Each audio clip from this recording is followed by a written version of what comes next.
Things have been quieter than usual lately at the National City Mile of Cars. It's one of the oldest car shopping districts in the country, but the pandemic has kept many would-be shoppers in their homes, and the cratering economy has led consumers to put off big-ticket purchases. All that is dealing a major blow to the National City budget. I keep saying, how do we drive down the hill versus off the cliff? Brad Ralston is the National City manager. Off the cliff to me is hurting people, employees, dealing with layoffs and those sorts of things. Instead of those drastic actions, Ralston wants to balance the budget for the next fiscal year with mostly short-term measures, things like deferring infrastructure projects and dipping into the city's reserves. National City was hit harder than most by the pandemic because it gets about 55% of its general fund revenues from sales tax, more than any other city in San Diego County.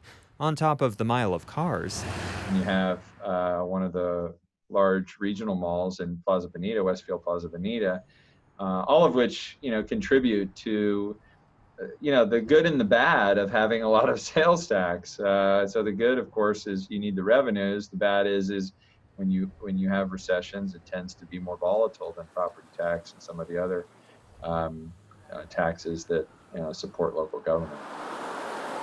The city budget is a balancing act. Nick Romo is a legislative representative for the California League of Cities. He says cities face a collective loss of about $7 billion through summer 2021 because of the pandemic. Much of that is in sales tax revenues. Different from the last recession, usually sales taxes are still can be a reliable source of revenue, but these are extraordinary times with the social distancing, the stay-at-home orders.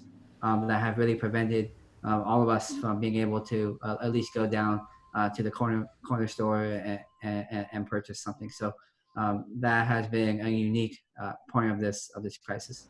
The one source of revenue where cities are seeing stability or even growth is in property taxes. But Romo says California's Prop 13 significantly limits year-to-year growth in property tax revenue. This makes it tough for cities, even in good times, to find ways to pay for basic services like public safety, parks, and libraries. If they're going to grow, if they're going to continue to serve residents, more and more residents at great, with great service, they've had to turn to other sources of revenue, including the sales taxes and other hotel taxes. Hotel taxes are another big revenue source for San Diego cities, but they've also dried up over the past 4 months as tourism has come to a standstill. After the city of San Diego, the county's second biggest generator of hotel taxes is Carlsbad. Its hotels are suffering, but the city's valuable real estate and its relatively wealthy population have allowed Carlsbad to build up one of the most robust rainy day funds in the county, more than $100 million.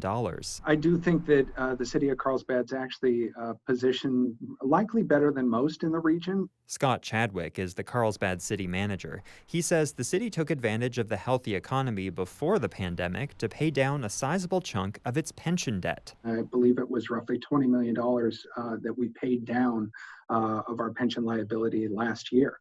And that was on top of a pay down of, I believe it was $11 million the year before. So we are aggressively trying to address our pension. And again, I feel that we've well positioned ourselves to be able to weather the storm. But to the east, in Escondido, the budget situation was dire even before COVID-19.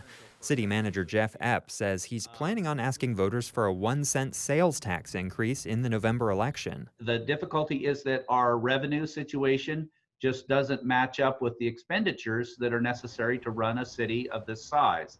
And it really does need voter attention. We've been able to deal with it internally for several years, but we simply can't keep doing that. And we can't keep doing that, particularly now with the effects of the global pandemic. Of course, tax hikes typically don't fare well on the ballot in times of economic hardship. And depending on how long the pandemic lasts and the speed of the economic recovery, 2020 could be just the start of cities' financial struggles. Andrew Bowen, KPBS News.